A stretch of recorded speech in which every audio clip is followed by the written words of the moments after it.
Hello बच्चों, welcome back to my YouTube channel maths plaza. तो बच्चों, आज मैं इस वीडियो में Bihar board class 9th physics chapter 3 जिसका नाम है बल तथा गति के नियम, यह लेक्चर 8वां है। इससे पहले 7 लेक्चर अपलोड हो चुका है। यदि आप लोग उसको नहीं देखे तो एक बार उसको देख लीजिएगा। आइए इसको स्टार्ट करते हैं। तो आज हम लोग पढ़ने वाले वो क्या है, संवेग संरक्षण का सिद्धांत। संवेग संरक्षण का सिद्धांत। तो संवेग क्या है ये हम लोग पढ़ चुके हैं, ठीक ना। आज हम लोग संवेग संरक्षण का सिद्धांत पढ़ने वाले हैं, ठीक ना। इसको समझते हैं कि ये यहाँ पे क्या है। इस सिद्धांत के अनुसार जो है, पहले इसका लिख लेते हैं फिर समझते हैं। तो डेफिनेशन लिखो।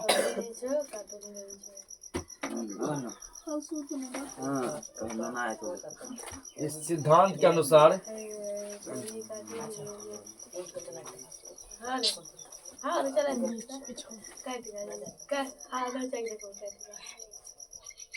इस सिद्धांत के अनुसार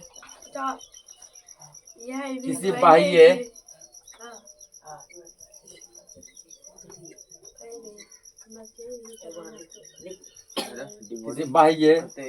असंतुलित बल की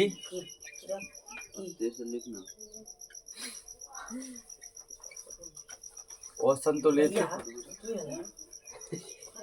बल की उपस्थिति में अनुपस्थिति, किसी बाह्य असंतुलित बल की अनुपस्थिति में दो या दो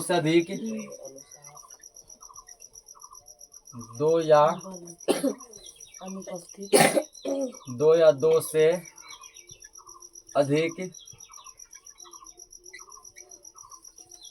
अधिक पिंडों के संवेगों का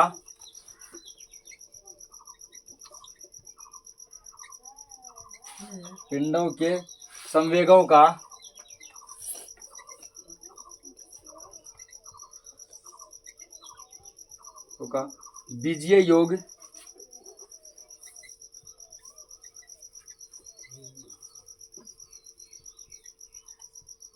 योग हमेशा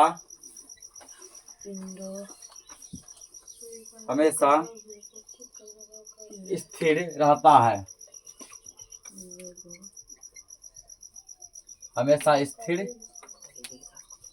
है।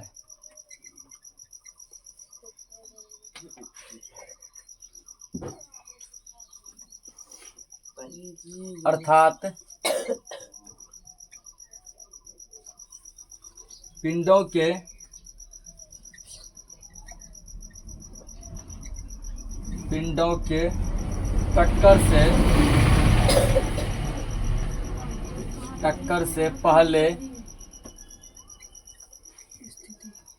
टक्कर से पहले का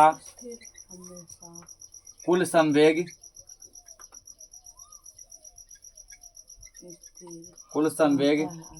बराबर पिंडों के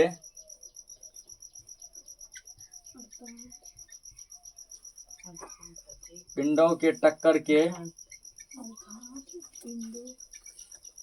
के बाद का कुल संवेग।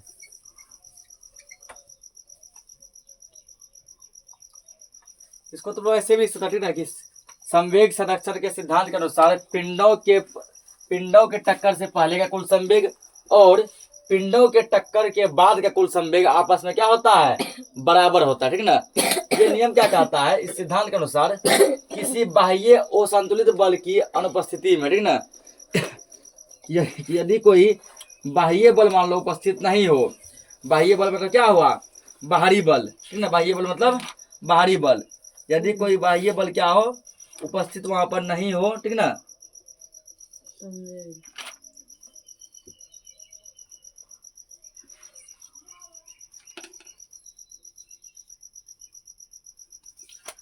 क्या इस सिद्धांत के अनुसार यदि किसी बाह्य असंतुलित बल की अनुपस्थिति, मतलब कि बाह्य बल उपस्थित नहीं हो, तब जो दो या दो से अधिक पिंड, मतलब किसी के दो या दो से ज्यादा गोला, ठीक ना, के संवेगों का बीजीय योग हमेशा स्थिर रहता है, ठीक ना।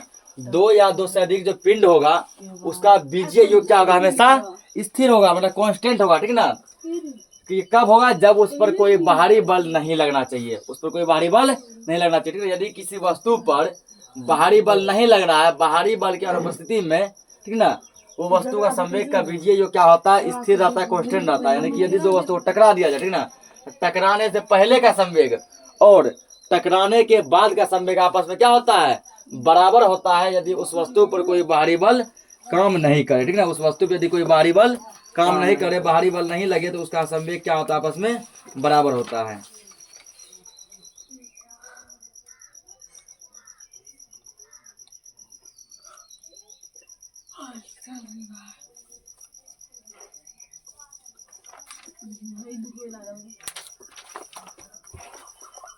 आगे इसमें लिखेंगे, ठीक है ना। तो आगे इसमें क्या करना है, देखो अब देखो क्या हम लोग प्रूफ करेंगे, ये जो बात जो बोला गया ये बात कितना परसेंट सही है, ठीक ना। कैसे मान ले यह बात क्या है, सही है। देखो इसका सत्यापन,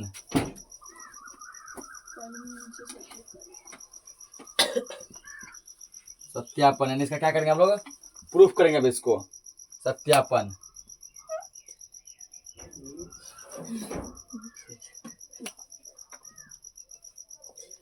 तो इस बात को जो बोला गया ऊपर में क्या करेंगे हम लोग, प्रूफ करके दिखाते हैं कि यह बात वाकई में ही सही है। संवेग संरक्षण का सिद्धांत क्या है, ठीक है ना, बीजीय योग कैसे माने, उसको पूरा प्रूफ करके दिखाएंगे।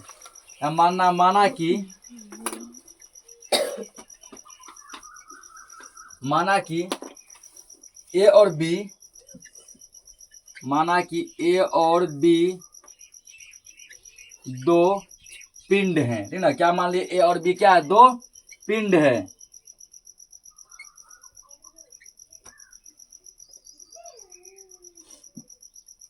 माना कि ए और बी दो पिंड हैं, एक पिंड ए है और दूसरा पिंड क्या है, बी है, ऐसा मान लिए, ठीक ना। जिनके द्रव्यमान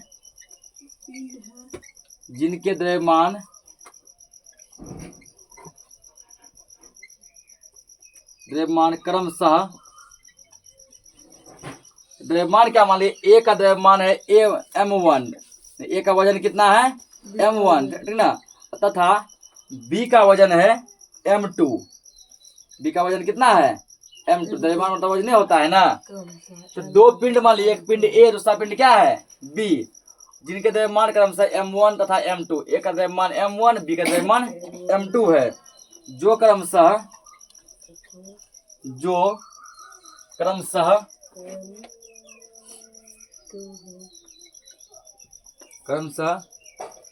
u1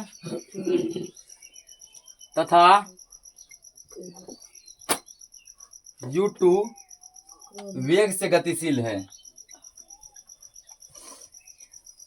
वेग से गतिशील है।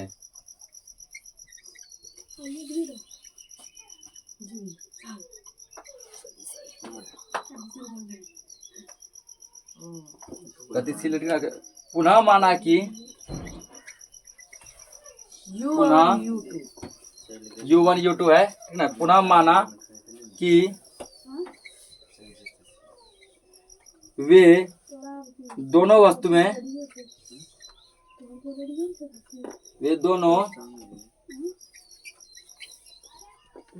वस्तुएं T समय तक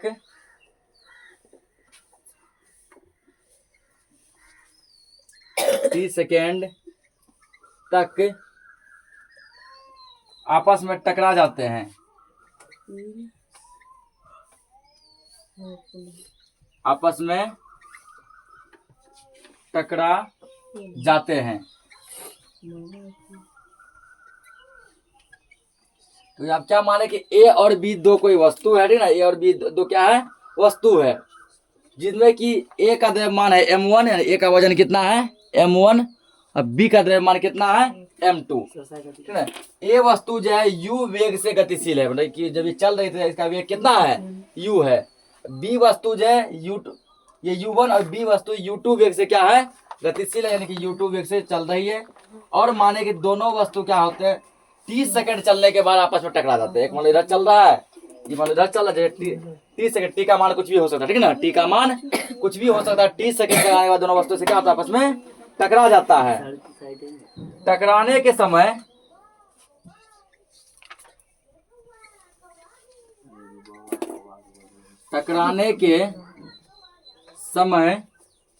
वस्तु ए वस्तु बी पर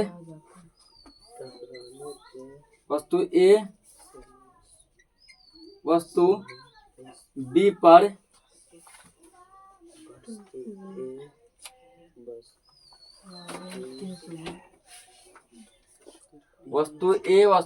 पर एक बल एफ आरोपित करती है।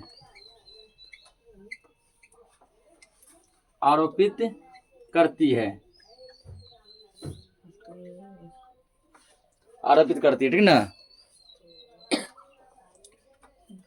उस पर लिखेंगे पुनः उतने ही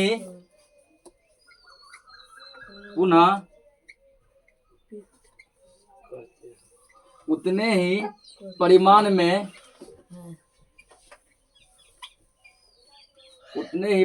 में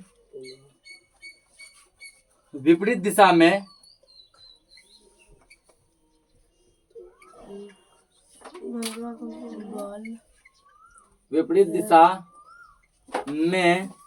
वस्तु बी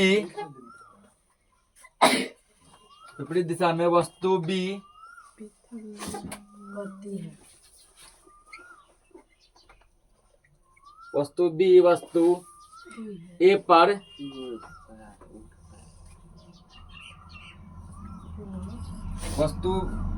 विपरीत दिशा में वस्तु बी वस्तु ए पर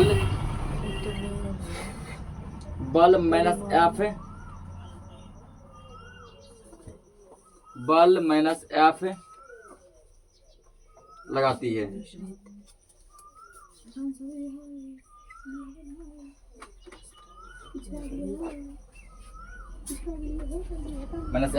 ठीक है ना। इसमें क्या क्या माने हम, ए और बी, ध्यान समझेंगे अब। ए और बी दो कोई वस्तु है जिनमें वस्तु ए का द्रव्यमान कितना है, m1, वस्तु बी का द्रव्यमान कितना है, m2। वस्तु ए u वेग से चल रही है, वस्तु ए u1 वेग से चल रही है और वस्तु बी u2 वेग से चल रही है। और क्या माने, ठीक है, कि दोनों वस्तु t समय तक जाते जाते आपस में टकरा जाते हैं। ये वाले इधर चल रहा है, ये मान लो इधर चल रहा है, t समय तक क्या होते हैं, टकरा जाते हैं। जब टकराते हैं तो टकराते समय में क्या होता है, ए वस्तु जो है बी वस्तु पर एक बल एफ लगाती है। एफ बल को क्या करती है, धक्का देती है, ठीक है ना, टक्कर मारती है। तो जितना बल ए जो है बी पर लगाकर उसको टक्कर कर मारता है, उतना ही बल बी, लेकिन उल्टे दिशा में, ठीक ना। ए मारा उधर से टक्कर ना, तो उसको लिखे एफ, बी मारेगा इधर से टक्कर, तो इसको लिखे माइनस एफ। क्या लिखे, माइनस एफ। जितना बल से ए बी को टक्कर लगाती है उतने ही परिमाण में दिशा क्या होगा, विपरीत, उल्टा। वो मारा इधर से, ये मार रहा है इधर से, ठीक ना। विपरीत दिशा में वस्तु बी भी क्या करती है, वस्तु ए पर बल लगाती है, तो बल माइनस एफ है, तो उल्टा है ना, माइनस एफ। सीधा दिखाएंगे प्लस से, उल्टा दिखाएंगे माइनस एफ से। ये जो न्यूटन के तीसरे गति के नियम के अनुसार, ठीक ना, न्यूटन का तीसरा नियम कहता है कि जितना बल से हम किसी वस्तु पर क्या करेंगे, प्रहार करेंगे, ठीक ना, वो वस्तु भी हमारे ऊपर उतना ही बल से क्या करती है, प्रहार करती है, लेकिन दिशा क्या रहता है, विपरीत, उल्टा। हम यदि इधर प्रहार किए, वो हमको इधर प्रहार करेगा, ठीक ना। दिशा क्या रहेगा, उल्टा, बल उतना ही रहेगा। इतना नोट हो गया है। हाँ, आगे लिखते हैं इसमें, समझो आगे।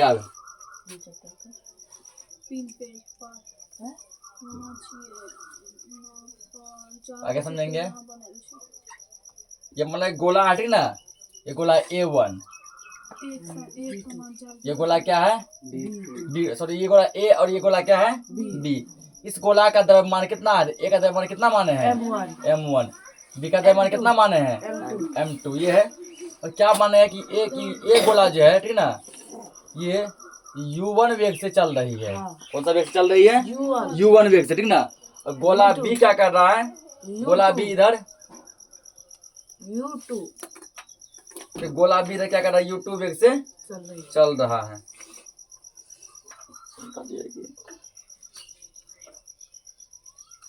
गोला भी क्या कर रहा है, u2 वेग से चल रहा है। अब देखो हम यहाँ पे एक चीज और माने हैं कि u1 का वेग जो है ना, u2 थोड़ा जरा फास्ट है, u1 तेज है और u2 क्या है, धीरे है। ठीक है ना, मतलब कि u1 का वेग u2 के वेग से क्या है, ज्यादा है। तो मान लिया u1 का मान u2 से क्या है, अधिक है। ये चला धीरे धीरे, ये चला फास्ट में, ये चला धीरे धीरे, ये चला फास्ट में। ठीक ना, ये कंडीशन तुम्हारा टक्कर से पहले का।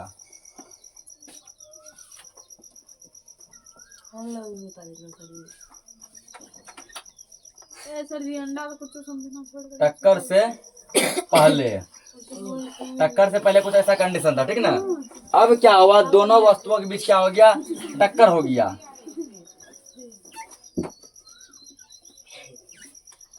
ठीक ना, ये वस्तु तुम्हारा ए है, ये क्या है, बी है। ठीक ना, उसके बाद ये M1 और ये क्या है, M2। ठीक, तो दोनों वस्तु के बीच अब क्या हो गया, जबरदस्त टक्कर हो गया। ठीक ना, दोनों वस्तु आपस में टक्कर मार दिया।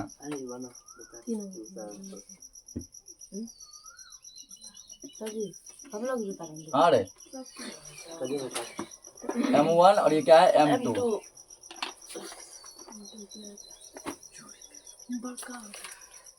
M2। ठीक ना, और ये क्या किया, दोनों वस्तु आपस में एक दूसरे को टक्कर लगा। जब टक्कर लगाया तो ए क्या किया ना, ए जो है बी पर बल लगाया। कौन सा बल लगाया, F। कौन सा बल लगाया है, F लगाया। ठीक ना, अब बी भी क्या किया, ए पर बल लगाया। ए बल का टक्कर, कौन सा बल लगाया, -F, ए पर है ना। जब टक्कर होता है तो ए क्या करती है, बी पर एक बल आरोपित करती है। वो बल क्या है, वो बल है F है। ठीक ना, F लगाया यहाँ पे। उसके बाद क्या करती है, बी भी ए पर बल लगा। देखो तीर इधर दिखाया ना, मतलब बी इधर लगा रहा है बल। कौन सा बल, -F लगा रहा है। ये तुम्हारा हो गया टक्कर के समय।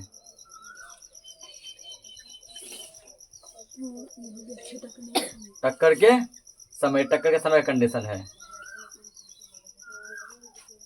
उसके बाद अब क्या हो गया, तो अब जो है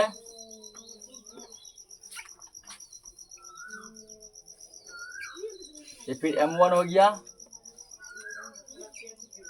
M2 हो गया। ठीक ना, और टक्कर के बाद क्या हुआ, M1 का जो वेग था वो U1 ना रहा, U1 से कितना हो गया, V1 हो गया। ठीक ना, U1 से कितना हो गया, V1।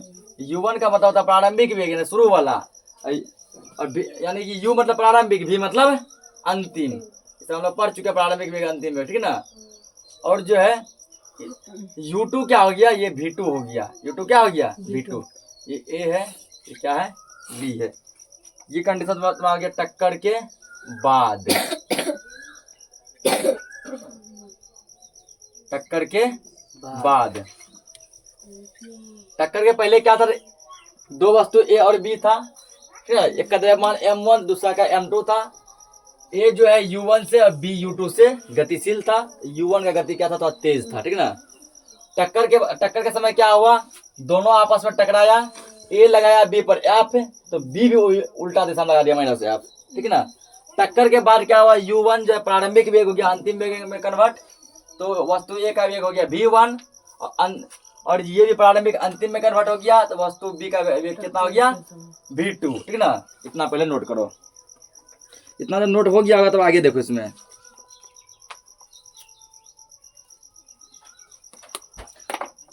लिख लिया है इतना।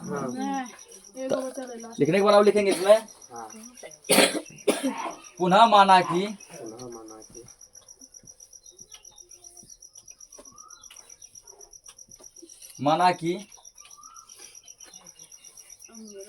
टकराने के बाद, पुनः माना कि टकराने के बाद, टकराने के बाद वस्तु A का वेग V1 जो यहाँ लिखे हैं। ठीक ना, टकराने के बाद वस्तु A का वेग कितना हो जाता है, V1 हो जाता है। ठीक ना, वस्तु A का वेग कितना हो जाता है, V1, कब, टकराने के बाद। तथा वस्तु B का वेग, तथा वस्तु B का वेग v2 हो जाता है, v2 हो जाता है।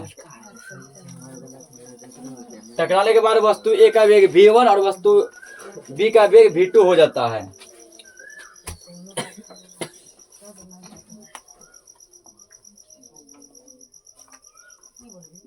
अब यहाँ देखो, वस्तु A का प्रारंभिक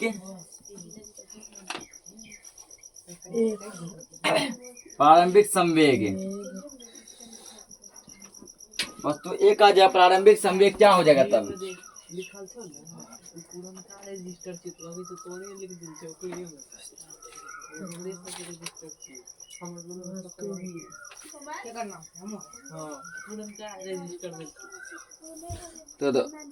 तो वस्तु A का प्रारंभिक संवेग हो जाएगा, संवेग बराबर क्या पढ़े थे? एम भी पढ़े थे ना, एम भी।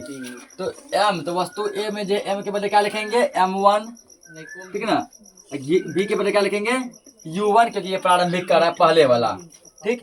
फिर निकालो यहाँ पे वस्तु B का प्रारंभिक संवेग, वस्तु B का प्रारंभिक संवेग फॉर्मूला क्या बनता है? एम भी ना। तो B का क्या है? m2 है, प्रारंभिक ही कर रहा है ना, तो B के बदले लिखेंगे u2। ये संवेग का पढ़ा चुके, संवेग पढ़ा है ना, m गुना v यानी मास गुना वेग। उसके बाद क्या लिखेंगे? वस्तु A का अंतिम वेग, वस्तु A का अंतिम संवेग,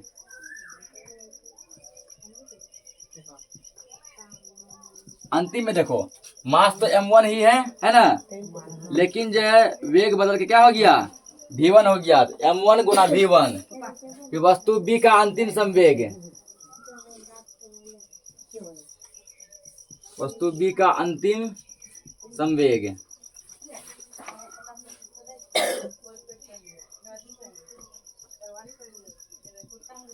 तो कितना मास है? m2 गुना क्या हो जाएगा? v2, ठीक है ना। इतना ये हो गया, इतना पहले नोट करो।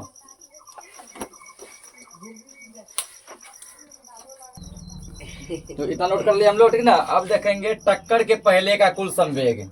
हाँ सर जी, छलका वो नहीं करे, ठीक ना। देखो टक्कर के पहले का, टक्कर के पहले का संवेग, कुल संवेग, कुल संवेग। टक्कर के पहले कुल संवेग क्या हो जाएगा, ठीक ना। तो टक्कर से पहले जो है वस्तु A का संवेग कितना था? m1 u1 प्लस कुल का दोनों को जोड़ देंगे, वस्तु B का कितना था? m2 u2। ये हो गया, ठीक ना। अब ये टक्कर के बाद का कुल संवेग, गेट में तो रोशनी नहीं है। टक्कर के बाद का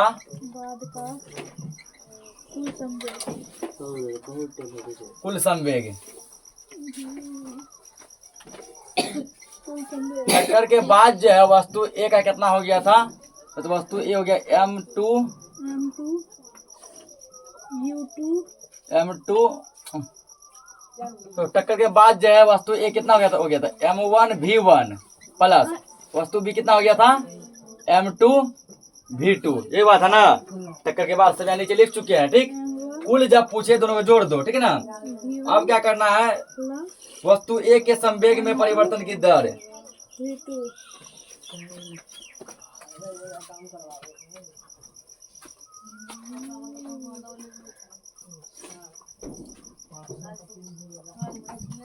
बल्कि न्यूटन के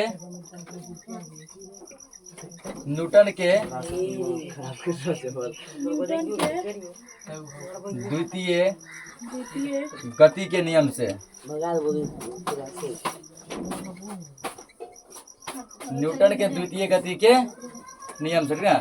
तो न्यूटन का दूसरा नियम में एक फॉर्मूला पढ़े थे संवेग का, ठीक है। संवेग का क्या मिला था हमको? फॉर्मूला मिला था। और पी के संदर्भ में एक फॉर्मूला हम लोग पढ़े थे, क्या पढ़े थे? तो फॉर्मूला हम लोग ये पढ़ते ठीक ना कि P2 F बराबर P2 minus P1 bye T पढ़े थे। F बराबर P2 minus P1 bye T. जब P2 क्या है, P2 है अंतिम संवेग। P2 क्या है, अंतिम संवेग, टक्कर के बाद का संवेग। P1 क्या है, P1 क्या है, प्रारंभिक संवेग, टक्कर के पहले का संवेग, ठीक ना। और टी जहाँ क्या है, टी समय है। इसी फॉर्मूला के हम लोग क्या करेंगे, तो उपयोग करेंगे। न्यूटन के दूसरे नियम से वस्तु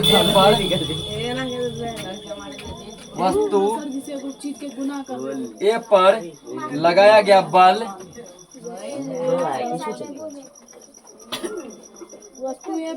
वस्तु ए पर लगाया गया बल। वस्तु ए पर बल क्या लगता है, तो वस्तु ए पर बल कौन लगा रहा है, वस्तु बी कौन सा बल लगाई थी, माइनस एफ लगाया था ना। वस्तु बी कौन सा बल लगाया था, माइनस एफ। तो माइनस एफ बराबर तुम्हारा क्या हो जाएगा, ठीक ना, संवेग में परिवर्तन, संवेग में परिवर्तन। तो अभी क्या पढ़े थे हम लोग, P2 minus P1 bye T, ठीक है। P2 अंतिम संवेग, वस्तु ए का अंतिम संवेग क्या है, देखो वस्तु ए का अंतिम संवेग लिखा है M1 V1 लिखा है, माइनस प्रारंभिक संवेग क्या है M1 U1, यही है ना, बटे समय क्या हो गया, T हो गया, समय क्या हो गया, T। या फिर हमको यदि मान चलो क्या करना है इसमें, ठीक ना, एफ का यदि मान निकालना तो एफ बराबर इस माइनस को ले जाएंगे उधर, M1 V1 minus M1 U1 बटे क्या हो गया T। इसको मानो तुम समीकरण 1, समीकरण को क्या मान लिए, 1 मान लिए, पहला समीकरण मान लिए, ठीक ना। अब क्या करना है, पुनः क्या करेंगे, वस्तु बी पर लगाया गया बल, पुनः वस्तु बी पर लगाया गया बल। ये बहुत इंपॉर्टेंट टॉपिक है, ठीक ना, एग्जाम में जब भी पूछेगा बढ़िया नंबर देगा। वस्तु बी पर लगाया गया बल। अब वस्तु बी पर बल कौन लगाएगा, वस्तु ए लगाएगा। और क्या बताते, वस्तु ए कौन सा बल लगाती है, एफ। कौन लगाता है, एफ। फिर वही काम यहाँ पे हो जाएगा, ठीक ना, अंतिम संवेग माइनस प्रारंभिक संवेग। बी का अंतिम संवेग क्या था, M2 V2 है ना। उसके बाद प्रारंभिक समय क्या है, M2 U2 बी का, बटे समय क्या हो गया, T।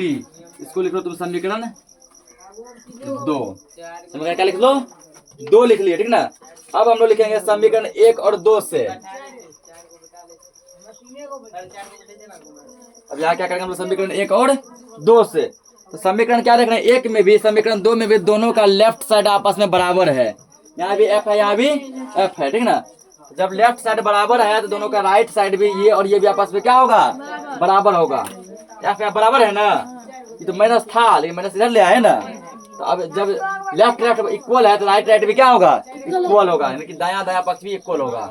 तो समीकरण 1 तथा 2 से, तो समीकरण 1 और 2 से क्या होगा, लेफ्ट और राइट दोनों, जब लेफ्ट लेफ्ट इक्वल है तो राइट राइट भी आपस में इक्वल हो जाएगा। इसका और इसका दोनों आपस में बराबर हो जाएगा। Minus M1 V1 minus M1 U1, ये ब्रैकेट में बटे T, ये बराबर हो जाएगा इसका M2 V2 minus M2 U2 बटे T। इतना हो गया, ठीक ना। देखो जब दोनों के बटे में सेम चीज होता है ना, वो चीज क्या होता है, वहां पे कट जाता है। दोनों के बटे में यहाँ भी T और यहाँ भी T, दोनों आपस में क्या हो गया, कट गया, ठीक ना, दोनों कैंसिल आउट हो गया। जब कट गया तो बचा क्या, जो बचा उसको भी लिख दो, या M1 गुना इतना करेंगे क्या, -1 गुना इतना करेंगे ये हो जाएगा minus minus plus M1 U1 बराबर ये सेम रहेगा M2 V2 minus M2 U2, रहेगा ना, M2 U2, ठीक। अब हमको प्रूफ करके क्या दिखाना है कि टक्कर से पहले और टक्कर के बाद का संवेग आपस में क्या होना चाहिए, बराबर होना चाहिए। क्या होना चाहिए, बराबर होना चाहिए। अब देखो यहाँ पे M1 U1 यही रहने दो, और इसके बाद ले आओ U वाला को। ये देखो U वाला पार्ट इस साइड किसमें है, माइनस में है, इस साइड ले आओ प्लस में, M2 U2, ठीक है ना, बराबर दो। अब देखो ये V वाला पार्ट ले आओ इधर, ये पार्ट देखो इस साइड किसमें है, इस बगल ले आओ, M1 V1 हुआ। ये तो पहले प्लस में है, यहाँ नहीं कुछ क्या मान लेंगे, प्लस M2 V2। यही हमको क्या करना था, यही हमको प्रूफ करके दिखाना था, ठीक ना। देखो यहाँ पर टक्कर से पहले और टक्कर से बाद दोनों का संवेग आपस में क्या हो गया, बराबर हो गया, ठीक ना। तो टक्कर से पहले वस्तु ए का क्या था, M1 U1, और वस्तु बी का था M2 U2 था ना। और टक्कर के बाद वस्तु ए का हो गया M1 V1, वस्तु बी का हो गया M2 V2, दोनों आपस में क्या आ गया, बराबर। यही हमको सिद्ध करके दिखाना था, यही हमको प्रूफ करके दिखाना था। यही है संवेग संरक्षण का सिद्धांत, संवेग संरक्षण का सिद्धांत। अतः टक्कर से पहले का संवेग, अतः टक्कर से पहले का संवेग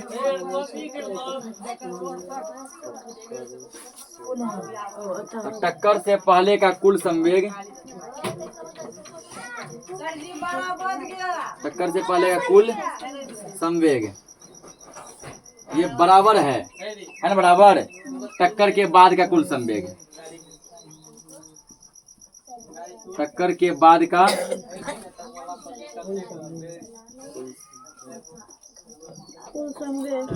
कुल संवेग। यही हमको प्रूफ करके तुमको दिखाना था, ठीक है ना, कि टक्कर से पहले का कुल संवेग और टक्कर से बाद का कुल संवेग आपस में क्या होता है, बराबर होता है। तो टक्कर से पहले का कुल संवेग बराबर टक्कर से बाद का कुल संवेग, ठीक है ना। यही है संवेग संरक्षण का सिद्धांत, जो कि पूरा क्या हो गया, खत्म हो गया। इसको अच्छे से तुम लोग रिवाइज कर लेना। मिलते हैं हमारे नेक्स्ट लेक्चर में, तब तक के लिए जय हिंद।